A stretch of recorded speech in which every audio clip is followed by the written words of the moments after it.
My name is Jim Miller. I'm a professor of economics at Smith College, and I've started a podcast called The Future Strategist. My main interest as an economist is right now in on the singularity and the future of humanity. And I teach game theory, and I'm very interested in rationality. So I thought I would start a podcast and interview and talk to people on the subjects where on things that I'm interested in. And I glad kindly agreed to let me talk to him. So why don't you introduce yourself? Sure, I'll be happy to introduce myself. So, my name is Gleb Sipursky, and I'm also a professor, professor in the history of science at Ohio State University. I specialize in the intersection of psychology, cognitive neuroscience, behavioral economics, stuff like philosophy, sociology, anthropology. And history is a nice field that allows me to bring it all together. So there we go. That's why I went into history.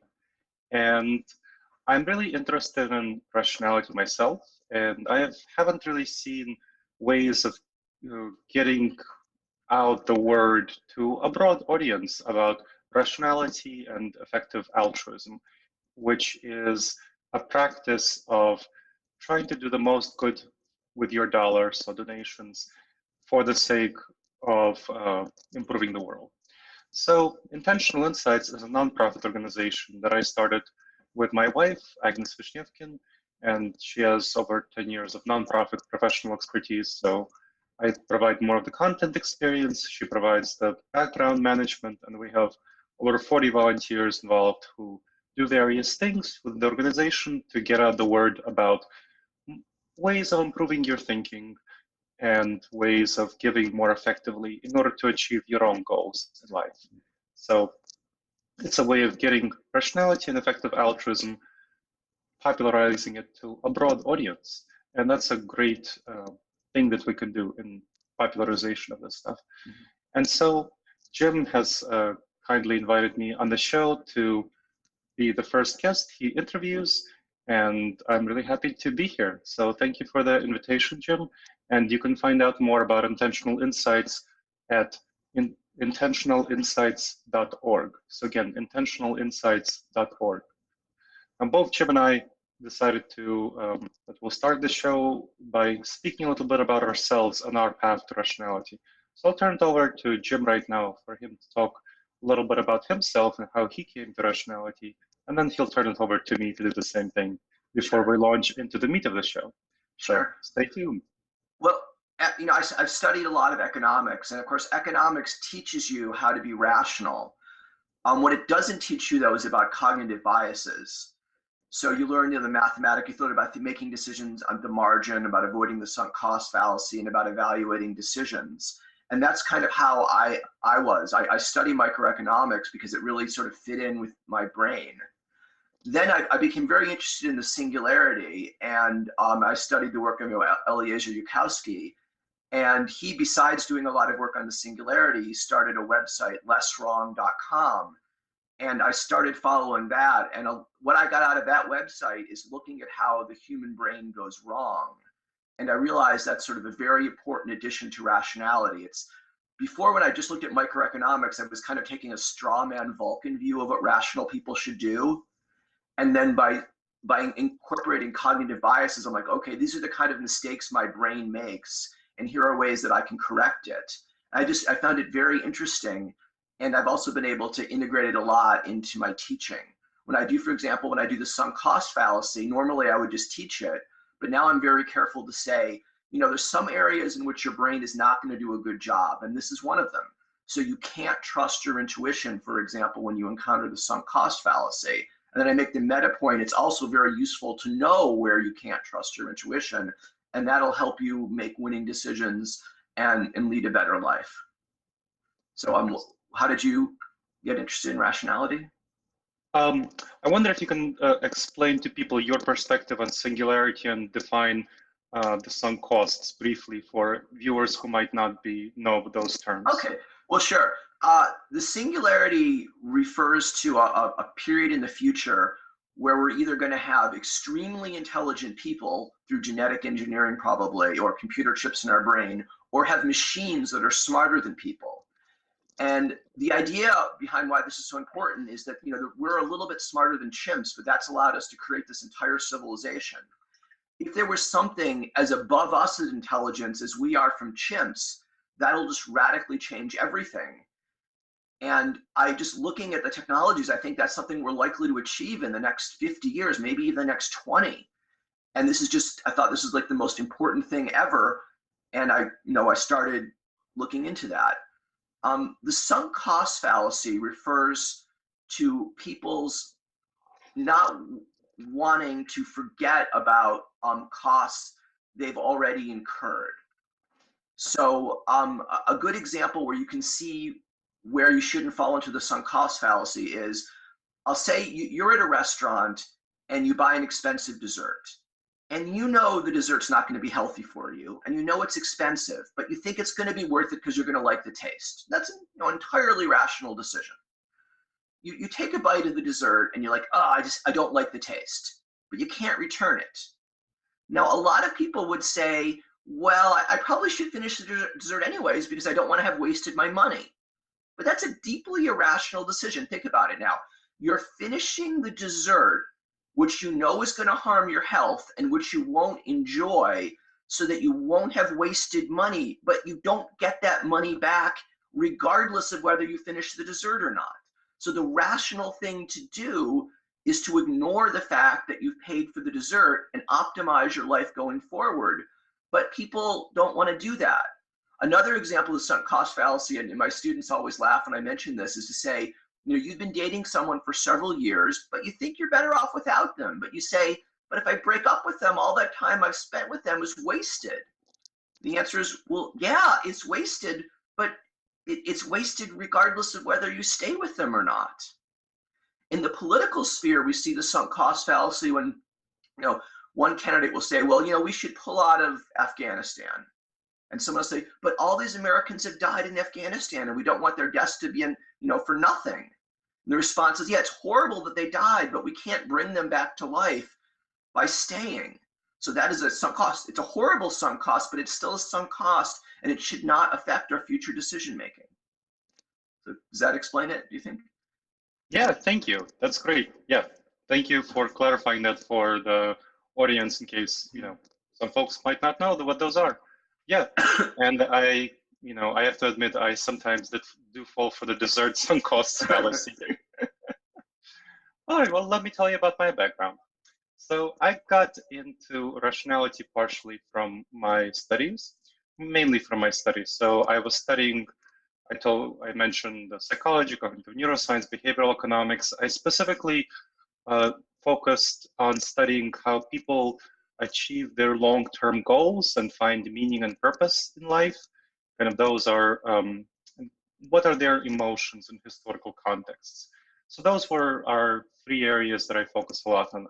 And also agency. How do people express agency, which is the ability to strategically achieve your goals and as an individual person. So how do people express their agency in historical contexts? From this stuff, I discovered Less Wrong, and which Jim already talked about.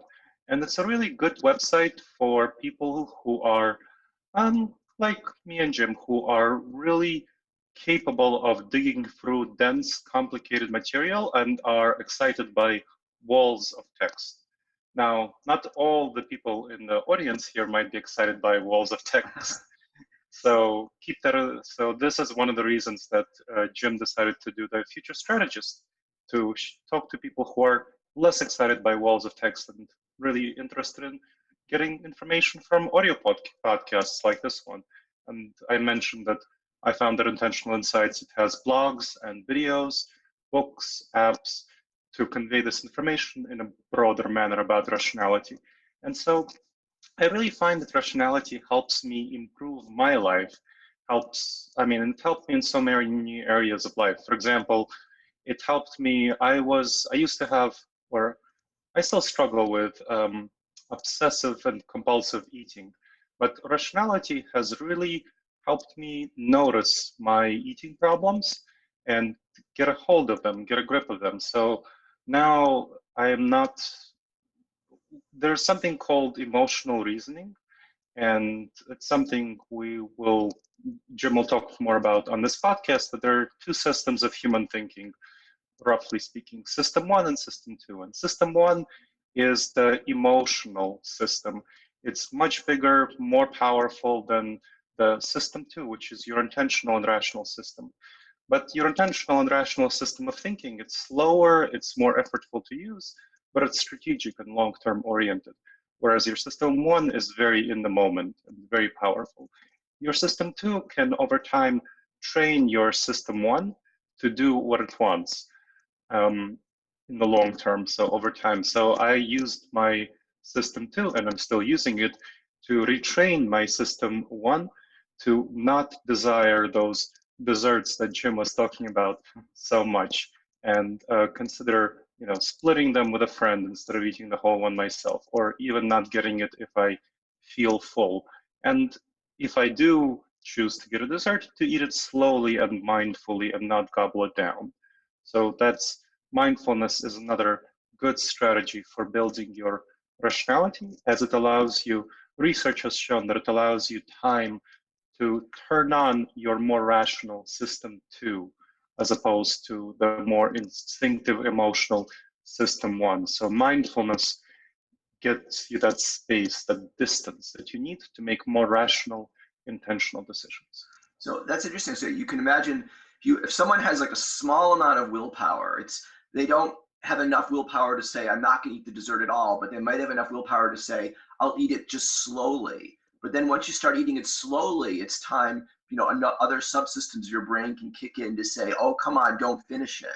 So it's like you're bootstrapping like two different types of willpower. So you have the in the moment willpower, which can get you, to slow down enough for your system two willpower to kick in. Does that make Exactly. sense? Yeah, exactly.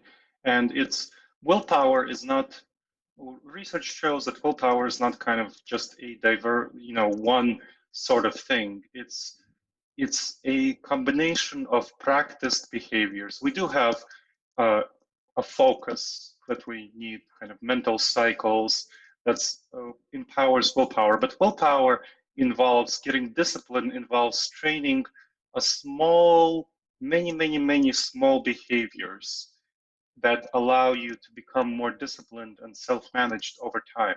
So that involves things like noticing you're in a state of what's called akrasia. Akrasia is the state of doing what you don't want to be doing from your rational, cool perspective, but which your emotional self wants you to be doing. So if you're in a state of akrasia, you can notice it. Then you can distance yourself from it. You can slow yourself down when you're in a state of akrasia. And that allows you to kick in your other aspects of your behavior. So more system two thinking, which will then allow you to perhaps not finish the dessert or take half of it home and leave it for later. So various small strategies that eventually lead you to your goals. And this segues nicely into the second part of what we wanted to talk about, which is being long-term oriented. And I'll hand it off to Jim right now to talk for a couple of minutes about the benefits of being long-term oriented and how that's tied to the title of the podcast, Future Strategies.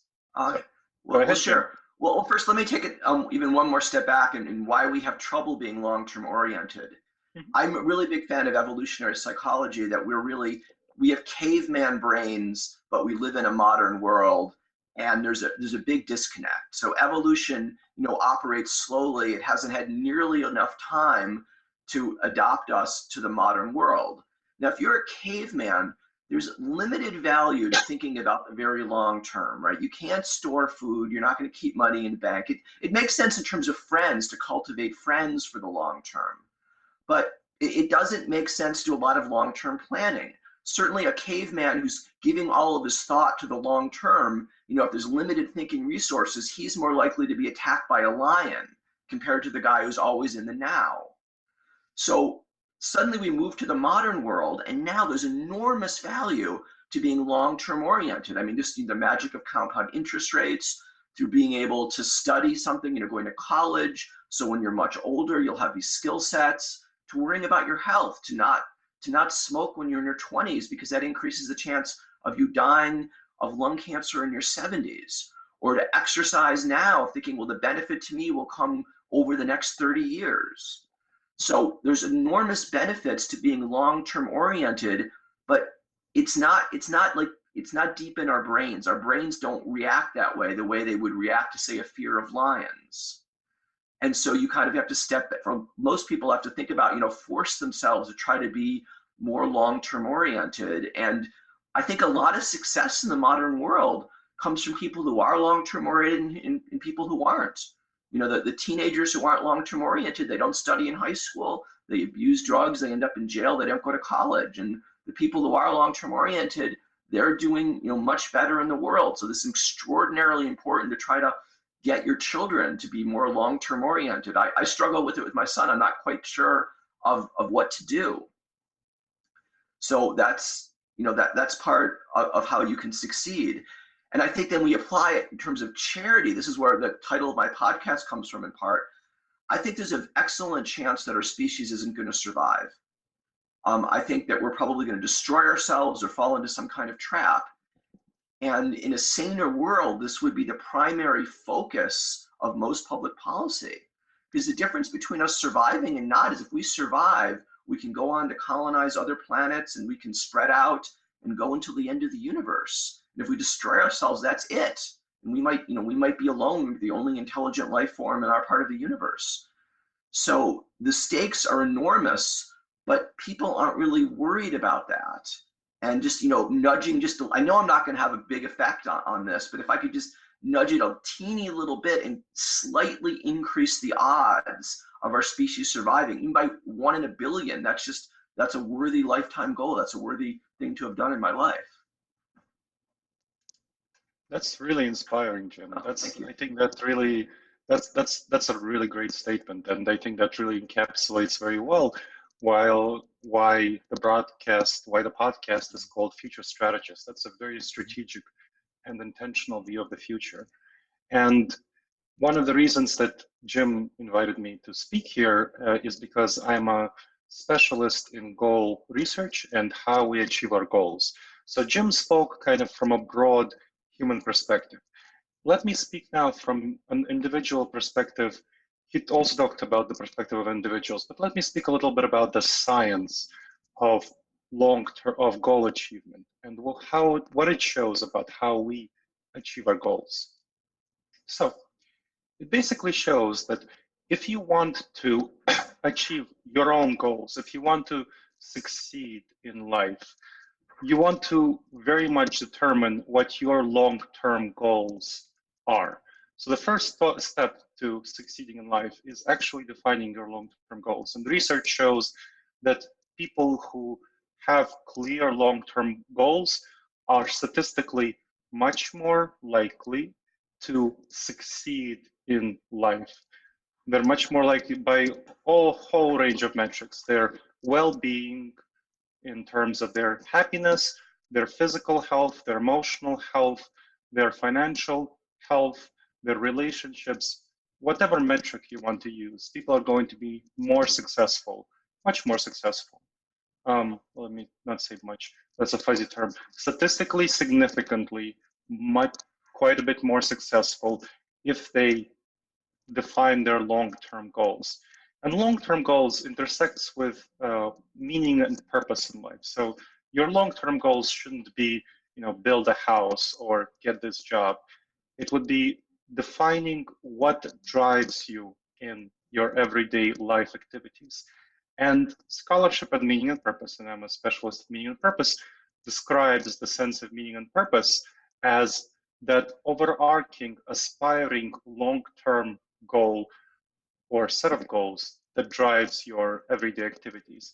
I wrote the book, Find Your Purpose Using Science, which describes how you as an individual, whether you are already an aspiring rationalist or you have not thought about this stuff ever, at any range, that can help you work through and figure out your own long-term goals and help you define what they are, what they mean for you. So after you define your long-term goals, the next step to achieving those long-term goals is connecting them to the projects that you're engaged with right now. Evaluate what you're doing in your everyday life. You know, your jobs, let's say you're talking about professional activities, your job, what you're doing in your job. Let's say your relationships. So Jim mentioned the relationship at the beginning of the podcast. Are you doing in your relationship area, in your romantic relationship area, the things that will lead you to your romantic relationship goals? In your social area, do you have the right kind of social network to lead you to your long-term goals? Now, research shows that people who have a solid social network are much more likely to have higher health, so much more likely, meaning statistically more significant, likely to have better health, mental and physical health, and better success in various endeavors, various projects they take on. So, and a higher level of happiness, which in general, we all want a higher level of happiness. So connected these long-term goals to what you're doing right now. If you find that some of what you're doing right now doesn't fit your long-term goals, you know, man up or woman up and cut those things out of your life because they don't fit your long-term goals. It would be hard, like Jim mentioned, it's hard to, break up with someone you've been seeing for a long time. But remember,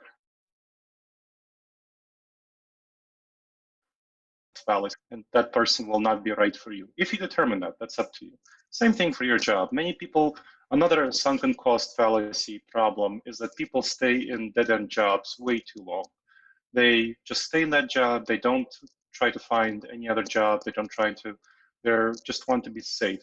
But that doesn't really help you achieve your own long-term goals. So a good rationality technique to use here is to imagine what you want the world to look like a year from now or 3 years from now. And think about what you can do to achieve that world that you want 1 year from now, 3 years from now, 5 years from now, and then take those steps, map out the steps that will lead you to that.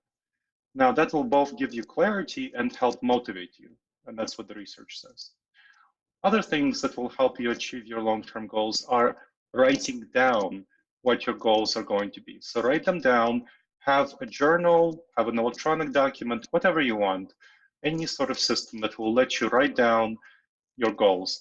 That will help you reference them whenever you are in a moment of like, oh, it's hard to do this stuff. Look back at your goals. That will help motivate you and that will help provide clarity on what you're doing. Then write down when you will do those goals. So don't let it be just a timeline that goes indefinitely into the future. Write down by when you want to accomplish certain aspects of your goals and make sure that you strive to accomplish them by that specific time.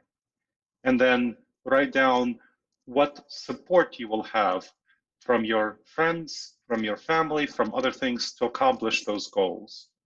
Also, write down what positive reinforcement you will give yourself for accomplishing certain goals. Humans, as Jim mentioned, are savanna creatures. We evolved in a caveman environment, and so we need positive reinforcement. We need to reward our system one for doing the things that will lead to system two achievements. We need to reward our emotional self for doing the things that will lead to our thinking self's success. So reward yourself well and remind yourself that you deserve those rewards. And our brain is not a unified, cohesive entity. It has many, many modules, it has many components. We're not a unified, cohesive self. Though we have various thoughts, feelings, sensations, behaviors that aren't really under our conscious control. So be strategic about your brain and reward it well to get to where you want to go. What kind of rewards do you use? So the rewards that I use are going out to meetings with friends. Many people use food rewards, but that's not something I use because I have a problem with eating. So I use rewards besides going out to meetings with friends. I use rewards such as buying something nice for myself. So for example, I recently achieved a set of metrics that I used for myself that I decided based on that achievement of those goals that I'll buy myself a punching bag and gloves. So that, which cost about like $300, just not cheap, but that's, I was waiting to achieve a certain set of goals that I set for myself until I bought that. And so now I got those goals and I bought the punching bag, and it's been great, except that I unfortunately hurt my knee when I was punching it. I tore my, some muscles. Oh So yeah. now I can't use it for a bit, but I'm like, I have to go to the chiropractor. And yeah, anyway, that's a separate story. But I definitely am really enjoying the punching bag. It was exactly what I wanted. And so that's, one kind of reward that I have for myself. So yeah, so that's long-term goals. That's the science on long-term goals. So Jim, do you want to wrap up this section with Well, your thoughts before we go to effective altruism? sure. Let me just ask you about, Scott Adams, who's the creator of Dilbert. He's one of my favorite bloggers. And one of his major points is that it's better to have systems rather than goals. So interpreting, for example, for what I'm doing, he would probably say, you know what, it's bad for me to have a goal. Let's say my goal is to have 10,000 viewers per episode eventually. It'd be better for me to have a system where I say, at least once a week, I'm going to call someone interesting and ask if I can interview them. Because with systems, you don't have to worry about failing. Basically, you're setting, his analogy is try to find ways where you can pull the lever of a slot machine where it doesn't cost you very much. Because eventually you'll win rather than focusing on pulling it this time I'm going to win because then you'll be disappointed. Now, I don't know if he's looked into the science of this like you have, but what would you say? I mean, how would you compare having a system like my system's going to be every day I'm going to talk to a new friend, or at least once a month I'm going to make contact with someone who's been my friend, or I'm going to try something new. Or for me, I've had a system for a long time of I would research new nutritional supplements, and I would just keep looking, and I would experiment with the ones that didn't have much of a health risk. So how would you compare systems versus goals? Yeah, so I hear what you're saying. I think what is important when you're setting goals, and thank you for describing that, is to make sure that the goals, whatever you do, is under your control. So getting 10,000 listeners to your podcast is not under your control. You can't control how people respond to it. You can control what you do, and that's the crucial thing. You can control the kind of things that would be likely to lead you to your goals. So what Scott Adams describes is less of a system than really a goal. You have a goal of calling one interesting person a week and talking to that person and inviting that person on the podcast. That's a goal that you have set for yourself that's under your control. So it's not under your control whether, again, people choose to listen to the podcast. It can be what I do have concerns about systems because of what's called Campbell's law. And Campbell's law is basically the idea that if we measure something by the measurement that we use to evaluate something will eventually become what we optimized for, except as opposed to the actual goal that we want to achieve. So if your actual goal is to increase the number of listeners, it might not be, and you optimize for calling one interesting person a week, it might not actually achieve that goal for you. So systems have the tendency of not being sufficiently flexible, I find, for if you want to achieve an external goal. If you want to achieve an internal goal, like if your actual goal is to call one interesting person a week, that's totally fine. But if your goal is to, if your external goal is to optimize number of listeners, a thing to do might be to have a goal of each week or each month sitting down and seeing if you're doing the right things that are under your control to get you the number of listeners that you want. But the crucial thing is to orient toward goals that are under your control, so within your locus of control. Okay. And that creates a bit of a challenge. I mean, one of my goals is longevity. And obviously, I don't have complete control of that. I have some control over that. But, you know, do you think that's is that a reasonable goal to have in terms of motivating me to do behaviors, or should I focus on other kind of metrics? I would say that it can be a goal you aspire to achieve. So you can aspire to do the kind of things that will bring you longevity. And that's certainly something I do as well. I want longevity, and I aspire to do the kind of things that will bring me longevity. But saying that I want to achieve the goal of longevity that's a goal that's outside of my control. So when I actually think about and try to motivate myself and try to reward myself for the things that I do, it's very important to reward myself for the right things and to reward yourself for the right things, for example, if you do exercises on your legs for the sake of longevity, and then you have an accident and you can't use your legs anymore. Now that's not your fault that you had the accident. You still took the right steps to do that kind of exercises that would bring you to longevity. So you would, if you set the goal of having good legs for the sake of longevity, you would fail at the goal. But if you have set the goal of doing the kind of things that would lead you to have good legs for the sake of longevity, you would succeed at that goal regardless of the accident. And the accident is outside of your control and you can't do anything about it. So it's better to be successful by focusing on the things that are under your control and not undermine your actual success and the things you want to do in your life by setting goals that are based on things outside of your control. What do you think of affirmations? For example, sometimes to test it, I will say out loud, you know, my podcast will be successful.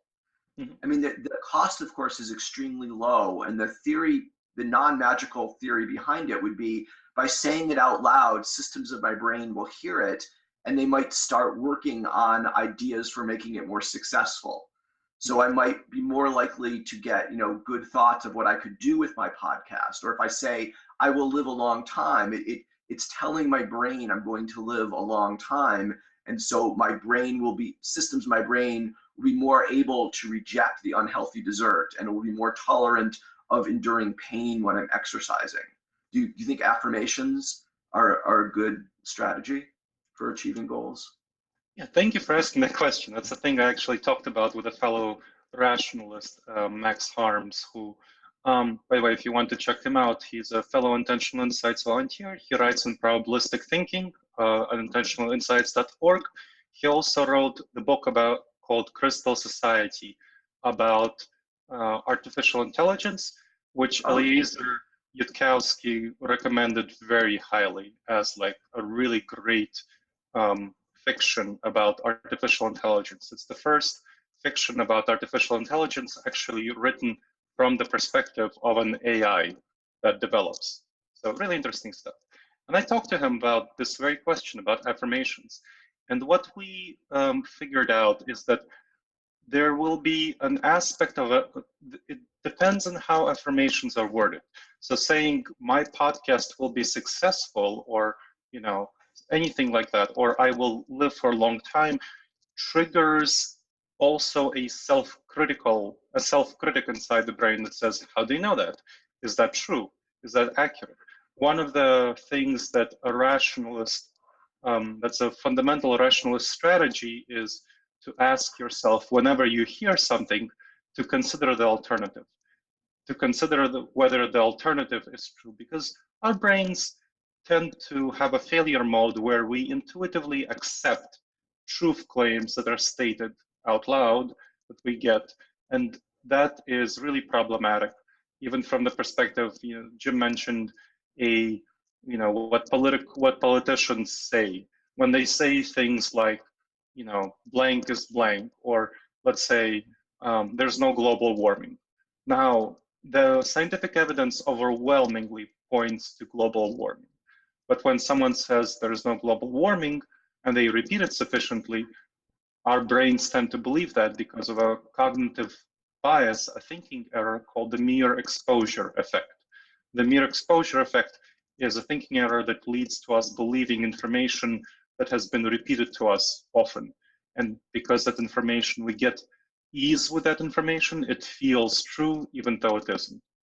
So any rationalist, any aspiring rationalist like Jim and I and Max have a tendency to, whenever we hear truth claims, to say, well, consider the alternative. What would be the opposite of that in order to combat this problematic tendency? And when we say something like, I will live to more than 1,000 years or something like that, it inherently triggers that tendency, that consider the alternative. So what we figured out a better strategy is to say, I am oriented toward longevity, or I am oriented toward this podcast being successful, or something like that. So it is an orientation, and that is fully true. You're oriented toward longevity, as am I. You're oriented toward this podcast being successful, and that's absolutely true. The consider the alternative part, when that's triggered, we say, yes, is that true? Consider the alternative. I'm not oriented toward longevity. That's absolutely false. I am oriented toward longevity. I am oriented, and you are oriented toward the podcast being successful. So it's a more powerful way of saying, of conveying that same information, of having an affirmation like that without triggering any negative responses. Oh, I like that a lot. It's a very good practical hack. And I can see why if I say something, part of my brain will start fighting against it. So if I say I will live a long time, you're right, there will be a subsystem in my brain that starts evaluating and saying, but wait a minute, you might die of all these things relatively soon. And that could counteract the effects. So I really like that. That's quite useful. Quite useful. You're welcome. Yeah. So I think the next part of the podcast, before we finish up, we're going to talk a little bit about effective altruism. Yes. So, Jim, would you like to take that and define effective altruism for us? Sure. Well, I mean, my starting assumption is that most humans are very selfish. We care about our family and our friends, but most of us care very, very little about complete strangers. And an example I use in my microeconomics class, which I stole from Adam Smith, is imagine today two horrible things happen. The first is there was an earthquake in a country you never heard of, and 100,000 people died. And you're watching the news, and you really are sad. You're like, I got 100,000 fellow human beings died. You didn't know any of them, but still, you're a decent person. The second is while you were cooking, you cut off the tip of your pinky finger. Now your mom calls you tonight, and you're crying, and your mom's like, darling, why are you crying? What happened? What do you mention? When I give this example to my students, they all laugh and they all say, well, my pinky finger. And that's just how humans are wired. Most of us care far more about our tip of our pinky finger than the lives of 100,000 strangers. But we're not completely selfish. Most of us have a little bit of a desire to help strangers. And what we need to do is not waste that. We don't want that little bit of a desire, for example, to be used up doing something symbolically good, wearing a ribbon that signals a cause that we like, or doing something that just does a tiny amount of good, like donating money to an art museum so people of our social class could see a painting. So use that little bit of niceness in you to do the most good you possibly can. And I think that's the goal of the effective altruism movement. And I see basically two ways of doing that. The first is to do the maximum benefit per person that you can. So if you're going to give $1,000, what's the most benefit you can per person? And just the way the global economy is set up, that probably means using that money to help one of the poorest of the poor. Because if someone's making $1 a day, and you're an average American, you can really significantly improve their life. So, you can't make the world a better place overall. I mean, most of us will never make the world 1% better, but most Americans can significantly improve the lives of a small number of human beings. Someone's making $1 a day and you do something through Give Directly and you give them 1 year's income. That's a lot. I mean, imagine being really poor and having a stranger give you 1 year's income. You can do an enormous amount of good. Or if you want to, another approach could be giving money to something that fights diseases that affect poor people. Usually for diseases that affect rich people, there's a lot of money already in it. So if you're a middle-class American, you're donating even $20,000 to diseases that affect rich people. That's statistically going to save way under one life. But for diseases that affect poor people, not a lot of money goes into it. So things like malaria or something like, parasites that just afflict poor people, you could donate a small amount of money for insecticide-treated malaria nets or deworming, and you can statistically save a few lives. So this is, in one way to look at it is say, isn't it pathetic that there are people so poor that a small amount of money could save their life and that money isn't being spent? But the optimistic way to look at it is, you know what, you can do an enormous amount of good without sacrificing very much. By donating 10 or even 1% of your income, you can save a few lives, and that makes you a great person.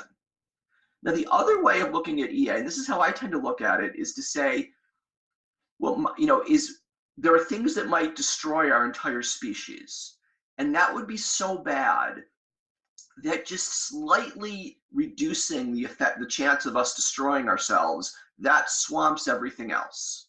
And this is especially true if you give weight to people who might live in the future. So if our species does survive and we go on to colonize other planets, trillions upon trillions of people will be born for every person alive today. So just a simple mathematical calculation. Let's say I can raise by 1 in a trillion the chances of our species surviving long enough to going on to colonize the universe. And that, 1 in a trillion is a really small number. I probably could do that. Well, if there's a trillion times a trillion people who will exist if and only if we survive, then the expected number of lives I can save is 1 trillion lives, which is just so enormous that blows away any other charitable contribution I could make. So my own money, it goes to things like the Machine Intelligence Research Institute, which is it's devoted to trying to come up with friendly artificial intelligence.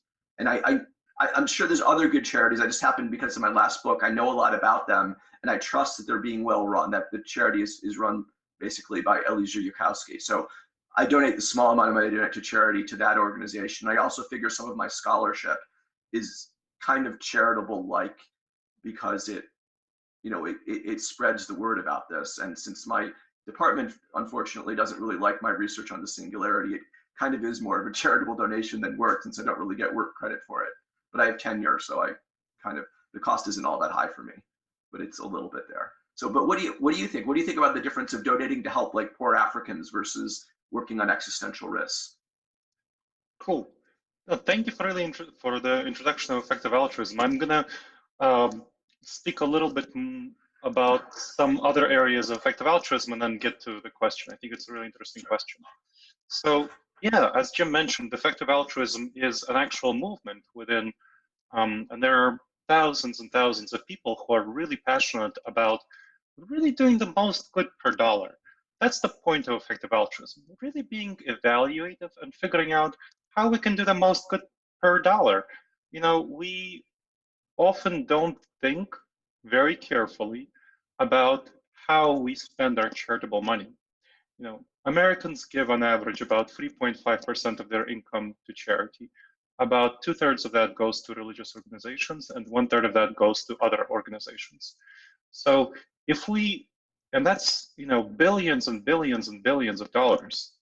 If we are more intentional about how we spend that money, we can do so much good for the world. We can have a world that's so much better than it currently is. If we really think very carefully about how we spend that money instead of just throwing it away on causes that are less effective than they can be.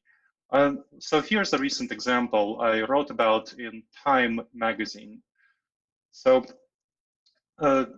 you might have heard about the Wounded Warrior Project nonprofit, and it's famous, you can Google it, for spending lavishly on executive salaries, on first-class tickets for its staff, for banquets, and just really instead of helping veterans, which is what it's supposed to be doing, it was actually creating Potemkin-like programs, showpiece programs for veterans that were really oriented toward marketing as opposed to helping veterans. It's a horrible thing, I think, that this money that they were supposed to use to help veterans was spent on just getting money for themselves and staff salaries and so on, instead of focusing on helping veterans. It's really, really bad. And so that is the kind of thing that we need to watch out for. It's a really bad thing. And there are other problematic nonprofits that just don't do very much for the causes they serve. That's one problem. Another problem is organizations that tell you great stories but don't have much of an impact in people's lives. And here's one that you might have heard of, and I will say it's a controversial statement that I'm about to make. So you might have heard about the Make-A-Wish Foundation. Now, in a way, it's sounds like a great thing. Get a dying child a wish for a day. For example, go to Disneyland with her family, or fly in the back of a fighter pilot, a fighter jet. That's great for if you're thinking of that's a nice story. You really want that story, but honestly, that costs a ton of money. So, all expense paid vacation to Disneyland, that's probably about $10,000 or something like that. Now, by comparison, and that's just one day for a child who's dying anyway. That's terrible, but think about the comparison. So Jim mentioned Against Malaria Foundation, which is one effective altruism charity. Now, at the cost of less than $3,000, it saves a child's life. A whole life. Think about that. So for $10,000, you can have one child have a nice day, or you can have over 3 children have a whole lifetime of nice days. Imagine that. How much more powerful is the donation to Against Malaria Foundation going to be, and the return on investment for your dollar? How much more good will you do if you do that? So again, this is controversial, but it's really something you need to think about when you're making your donation decisions. So that's the kind of things that the effective altruism movement focuses on thinking about really hard how we can improve the world. And there are several areas in effective altruism. So Jim mentioned some of them. There's an aspect of effective altruism that's focused on saving as many lives, human lives, as possible in the moment. And that you would find through organizations such as GiveWell, which provides in-depth research reports on, it's an EA meta-charity. A meta-charity is one that helps other charities. So an EA meta-charity, that's GiveWell, it's an evaluator. Another evaluator is The Life You Can Save. So, and givewell.org, then there's the lifeyoucansave.org. Another organization is givingwhatwecan.org. So that focuses on making a 10% pledge to give 10% of your income to charity, effective charities, and 80,000 hours, which helps people figure out what are the best careers they can have to impact the world positively. So Jim mentioned that he, in his work, donates a little bit of his money, but he donates time more than money, and he donates his scholarship more than money.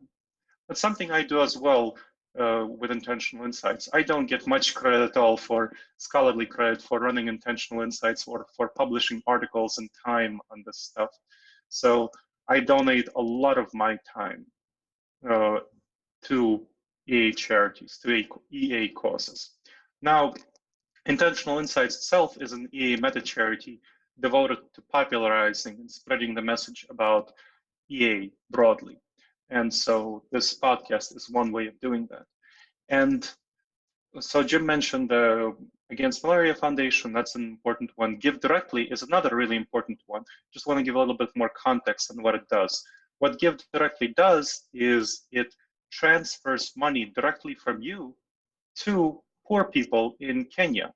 These are people who live on about $0.65 a day, so 65 cents. And it transfers that money directly to them, and it's about $1,000 per family. And it lifts, what it does is it focuses on lifting a whole village out of poverty. So it goes to a village, it selects certain villagers, then it gives them that amount of money, $1,000 per family, and that is enough money to lift a whole family out of poverty, and then the whole village is lifted out of poverty. That's a wonderful thing. Think about lifting a whole village out of poverty through your money, through your donations. Now, so Give Directly saves a life directly for about $15,000, but it has a lot of indirect benefits through lifting a whole village out of poverty. So if you want to most directly save a human life, that's Against Malaria Foundation, for the cheapest, the most cost-effective. If your goal is to lift people out of poverty and have many other indirect benefits, Give Directly would be a good orientation for your money. And that's one area of effective altruism, that's helping human beings in the moment. Another area is helping animals. So that's a second area. And your best bet would be to check out Animal Charity Evaluators, which is an EA meta-charity that evaluates animal charities and how they can help animals survive. The focus of that is on ending factory farming, which is a great cause of animal suffering. The last one that Jim mentioned is helping future human beings. Helping future human beings is a third area, and there are two important charities, meta-charities, that are working on this area. You have MIRI, that the Machine Intelligence Learning Institute that Jim already mentioned, and the other one is the Future of Humanity Institute. The Future of Humanity Institute is another one that's exploring, it focuses mostly on artificial intelligence, but also on other risks. So things like pandemics, things like cyber warfare, and so on. So that's one that if you think about other things besides artificial intelligence, that is something you might want to check out. So that's the overarching sphere of effective altruism. And there's a lot of people who are really committed to effective altruism, focusing on what it does. You might have heard about the philosopher Peter Singer. He's a prominent effective altruist. Another prominent philosopher is William MacAskill. And there are very prominent people who you probably heard about, such as Dustin Moskovitz, the co-founder of Facebook, who are passionate about effective altruism and what it does, and so on. And so there are many people involved in this field. So consider it, check it out. Effectivealtruism.org would be the first venue to check out. And I named some other EA meta charities that you'd want to check out for those topics. Now, the specific question that Jim asked me was the comparison of giving to current human beings versus giving to future human beings. And that's a really tough question. What my thoughts on this are is that we don't have sufficient information to know what is the best orientation to take. So whether MIRI is doing the utmost good, whether the Future of Humanity Institute is doing the utmost good to help future human beings. And my personal value set is to, I value current human beings more than future human beings. And that's a values question. You know, you can value present human beings, you can value animals, you can value future human beings and future animals. Let me ask you about that, though. I mean, you presumably place value on human beings that you'll never meet, right? The starving Yes. children in Africa. Why do you care more if you're never going to meet someone? Why does it matter more if they're separated by geography or if they're separated by time? Great question. So it's a matter of who I can help and who I can empathize with, and a matter of logical consistency. So let me clarify that. So I do care about future human beings, but at a lower level than current human beings. And why is that? Well, if I cared about future human beings a lot, my focus would be on things like, let's have more babies or something like that. Let's have more future human beings, like optimizing the number of future human beings. And I have a concern about that for logical consistency's sake, because, you know, there are also problems with, let's say, population growth.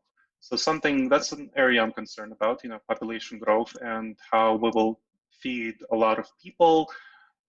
So I, for myself, I like charities that do things like distribute condoms in Africa that help prevent future human beings who are not going to be suitable for our society, so who are going to harm society as a whole.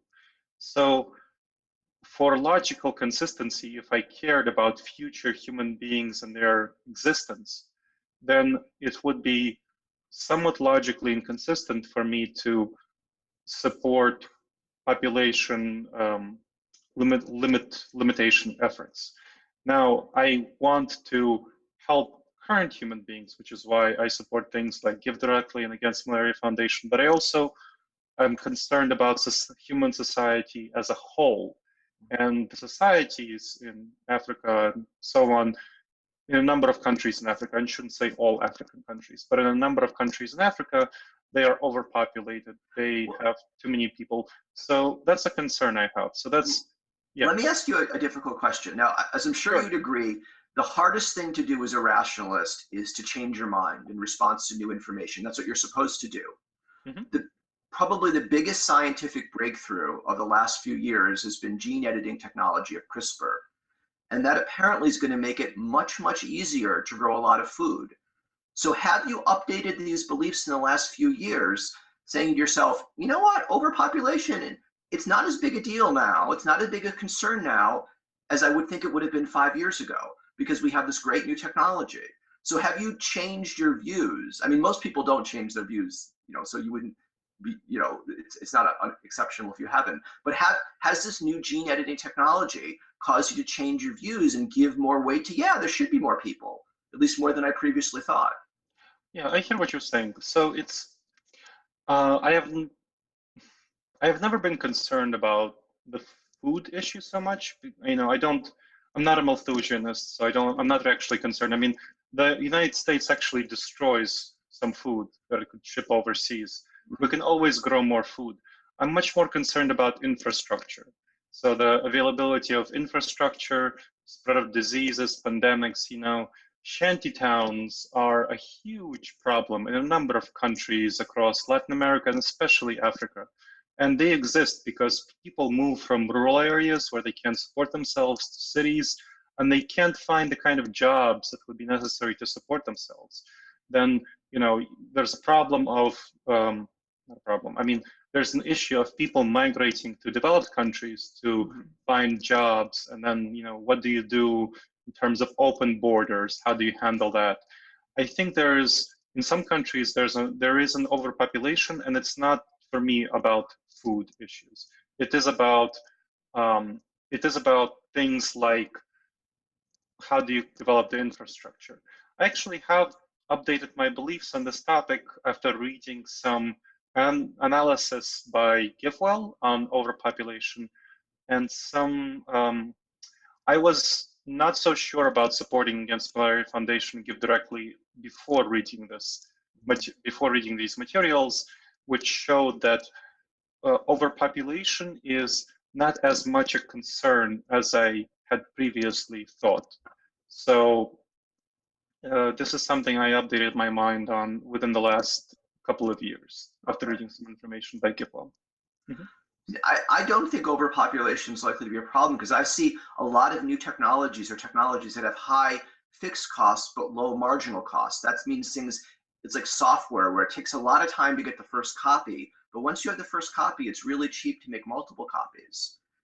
And with that kind of technology, you want a really big human population, because then it'd be worth it to develop these high fixed cost technologies, and then you can spread it out. You can give it to even poor people. And we see today one of the biggest technological changes of the last decade is that poor people are getting smartphones.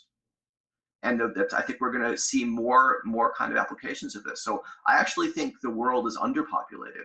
I think the average human would be better off if we doubled the population of Earth.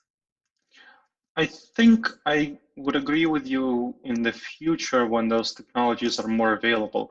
Right now, I care about the suffering of those people who are in shanty towns and Are who. they suffering? I mean, if you asked how happy they were, I really don't know, but it wouldn't surprise me if there's a lot of very poor people in Africa that do better on happiness measures than the average American does. I don't know. I'm just guessing, but happiness is it's a weird thing, and there can be very poor people who still smile, who are still extremely happy. Yeah, I hear you that they can be, it might be the case that they're happy, but if they're asked, are the conditions overcrowded, or wouldn't you be better off if they were less crowded? Then the answer would be yes. And there's quite actually, so the GiveWell write-up shows that currently overpopulation is a concern. So the analysis on this topic shows that it is a concern, and it will likely become less of a concern in the future, but right now it is a concern. So it's a matter of not, whether the current population is good or bad, but when will it be wise to have more of a population? When will it be wise to have more human beings? There's a reason that China went ahead because of its one-child policy, because more of a population wasn't draining its economy. There are obvious costs to it, but there are benefits as well. And from a historical perspective, so studying the countries in Africa, they have been harmed quite a bit by large populations. An example might be the Arab Spring right now, actually. So one of the reasons why the Arab Spring occurred is because there was a large population of young men who did not have jobs that they were happy with. And that was an overpopulation problem. Well, let me say, as an economist, I think it's a mistake to think there's a set number of jobs, and if you have more people than jobs, you'll have unemployment. I don't think there's necessarily a relationship between the population and the number of jobs. I mean, take a city like Hong Kong or Singapore, extremely high densities, cities, very low rates of unemployment. Mm-hmm. I hear you. So it's a matter of, for the social structure that was in place at the time, that was too many people, for the socioeconomic political structure. So it was not That's well a hard organized. question. That's not obvious to me that they would be better off. There'd be fewer revolutions if they had a lot fewer people. I mean, I guess one exception is a country that has a lot of minerals, a lot of like oil, and they have no other economic basis, and then they're just dividing the revenue. But that's sort of a parasitical economy. But if you have an economy where most of the wealth is generated through labor and capital rather than extraction, I don't think it's clear that too many people are, if you have too many people, you're doing harm to that. I don't think we have necessary evidence that that's what's happening in countries. Well, in any case, this is, I think we're getting into a little bit of a tangent. Yeah, so I think it's kind of a weighing off for individual people as your viewers or listeners in this case decide where they want to spend their money and what they care about. It's, where they place their value sets. And I think values are a tricky thing. What people value. Do they value current human beings? Do they value current sentient beings when they would, care about the animal charity evaluators? Do they value future human beings and animal beings? So that's something to look at MIRI and Future of Humanity Institute. But more upstream of that is just the idea of focusing on doing the most good you can with your dollar. And I think Jim had it right when he was talking about evaluating and looking at yourself and thinking about how much good you can do. So think about you being an individual, one of 600 billion plus people on this earth. You can, if you donate to a local, I don't know, art museum, as Jim mentioned, donate 20,000, then people like you of your socioeconomic class who tend to frequent art museums can have a little bit better art. If you donate $20,000 to give directly, then you will lift so many 20 people out of poverty, and that's probably enough to lift more than a village out of poverty. And even if you donate $1 to give directly, that's a lifting of people out of poverty. And same thing against Malaria Foundation. A bed net costs $3, and they're under $3,000 is enough to save one life. So, and think about the same things for animal charity evaluators. If your values lie in animal beings, so sentient beings, you can really save a lot of animals that way. Or future beings, if your values lie that way, how much benefit can you bring to saving future lives? I think the vision that Jim described, if that's what you care about, future lives, that's a great vision. You can save thousands of human beings, thousands of sentient beings, animals, also through donations to the Future of Humanity Institute in MIRI. These are very effective donations, and they will go a long way. And you should feel great about yourself for giving these donations. Yeah, I would say the key thing to do is recognize trade-offs in your charitable giving. Almost everyone does this when they're buying for themselves. This, if I buy this pair of sneakers, that's money I could have spent going out to dinner. If I go on a vacation, I could have used that money to remodel my house. But a lot of people don't take into account trade-offs when they make charitable decisions. They don't think giving this money to this art museum, that's money that could go somewhere else. So we don't like to think about trade-offs. We don't like to think that if I donate money to this place, it could have been used to save a life. Or you don't like to think if I give money to the Make-A-Wish Foundation, that's money that could go somewhere else. It's hard to think about trade-offs involving human life, but not thinking about a trade-off doesn't make it go away. It's still always going to be there. That's a really insightful point. Yes, trade-offs in giving, I think, is one thing. And then even trade-offs in terms of luxury spending, you can choose to remodel your house, or you can choose to spend some of that money on helping other people improve their lives. And that's your choice. No one is making you do it, making you choose one thing or the other. It depends on your values. Do you want to, like purchasing a Chanel bag is like, it costs the same thing as a human life. It's about $3,000. Or purchasing a BMW for $50,000, that's how many? 17 human lives.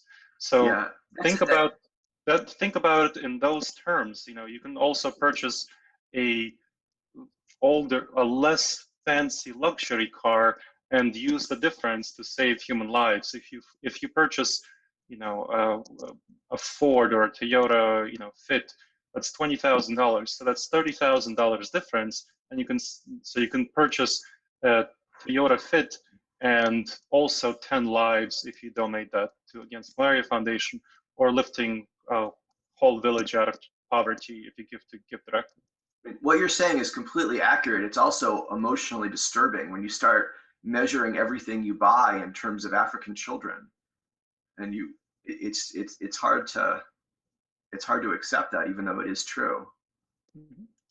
Yeah, I think it is definitely hard to accept, and this is one of those things that rationality teaches us to accept, that everything that can be destroyed by the truth shall be, and this misconception is something that is true, that it's not something we see, but it's always true, that it can all be measured in terms of the good you can do. So that's why people do things such as take the Giving What We Can pledge or the Life You Can Save pledge. Both of those are pledges you can take. And I think the Life You Can Save pledge starts at 1% and goes higher for people with higher income. And the Giving What We Can pledge is a set pledge at 10%. And it's whatever you decide is the right amount of money to charity, and you're just settled on that amount of charity and give to effective causes. So that helps you feel good about what you're doing, as that's the right appropriate amount, and spend the rest of the money on yourself. Okay, yeah. Yeah.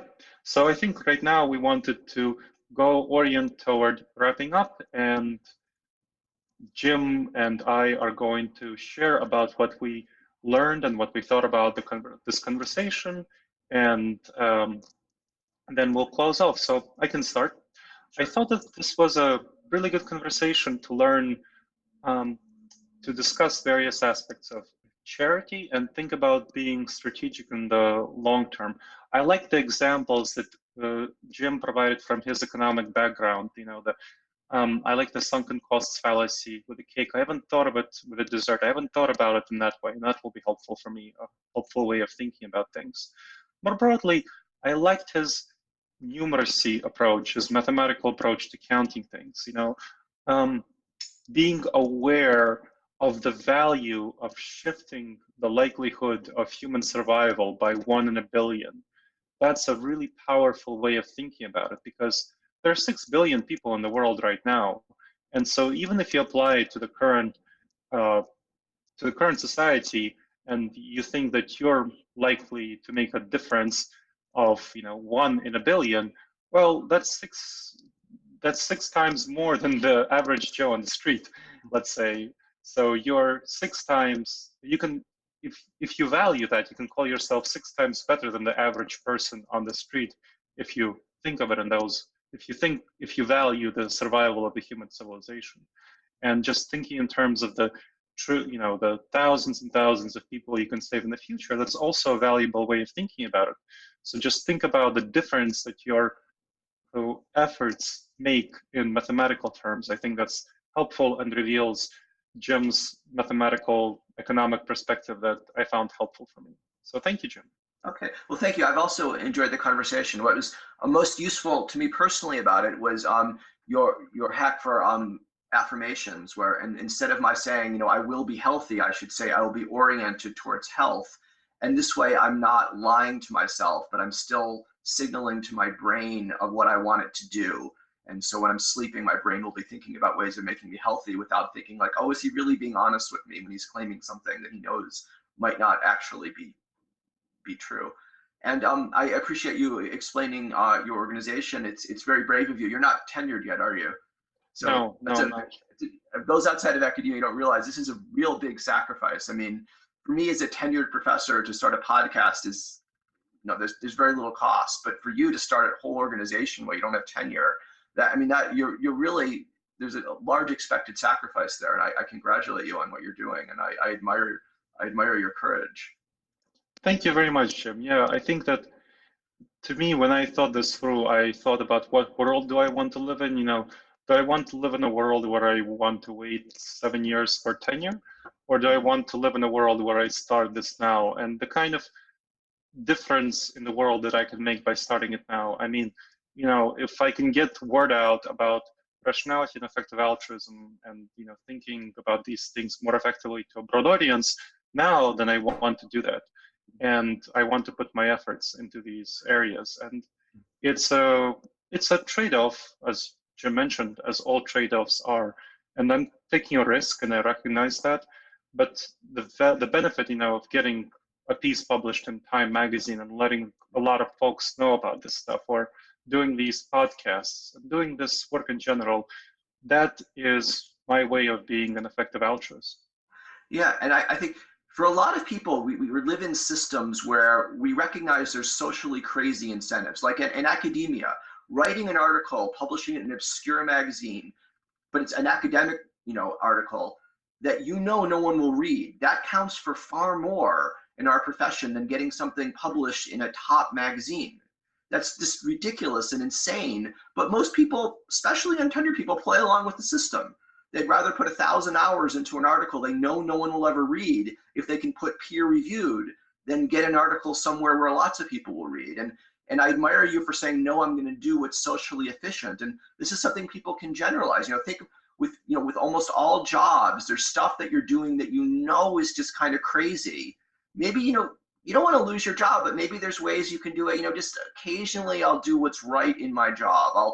I'll function in my job against the self-interested incentives, and I'll do it socially efficient. And if everyone did a bit of that, that would be that, that's a form of effective altruism as well, and that could make the world a lot better place. I think that's really insightful. Yes, doing the thing that you know is going to be socially beneficial is very appropriate, and I would love for there to be a way of socially recognizing that and rewarding it. So we talked about, systems, and I think systematizing and being able to have a record of your effective altruist actions would be great. Mhm. If there could be, a website of notable things. Oh, this is a thing I did. I didn't in my job, like for let's say a used car salesman. I chose not to screw this customer and tell the customer, oh, this car has a problem here, and the customer had an opportunity to buy it or not buy it. But you were honest and you were open and you didn't have the customer cursing you later when they already found this out, but you made a profit.